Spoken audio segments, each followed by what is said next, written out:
আপনি নিশ্চয়ই আরেফিন স্যারের কথা শুনছিলেন।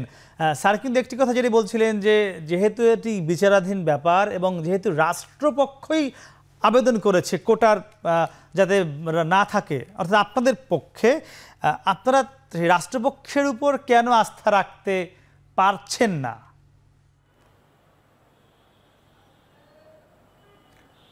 ধন্যবাদ আপনাকে।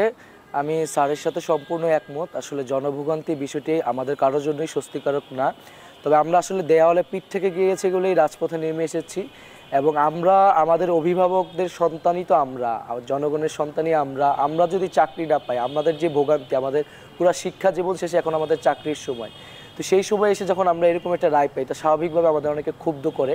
এবং 18 সালে আমরা একবার আন্দোলন নেমেছি, সেই সময় অনেক হয়রানি হয়েছে, অনেক ধরনের দুর্ভোগ আমরা নিজেরা পোহাইছি এবং এখনও আমাদের ভোগান্তি আমাদেরও কিন্তু হচ্ছে, আমরা ক্লাসরুম ছেড়ে রাজপথে নামতে হচ্ছে। তো আমরা এটা আসলে সরকারের উপরই এই দায়টা বর্তাবে।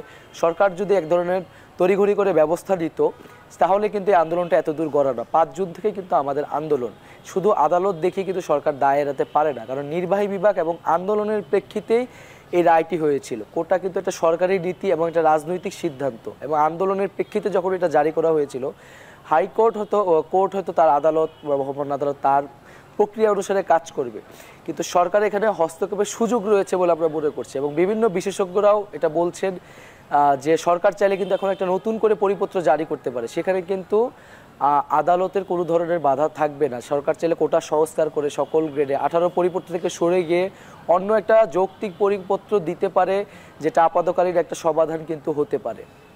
জি নাহিদ, আপনাকে অসংখ্য ধন্যবাদ আমাদের সাথে যুক্ত কথা বলার জন্য।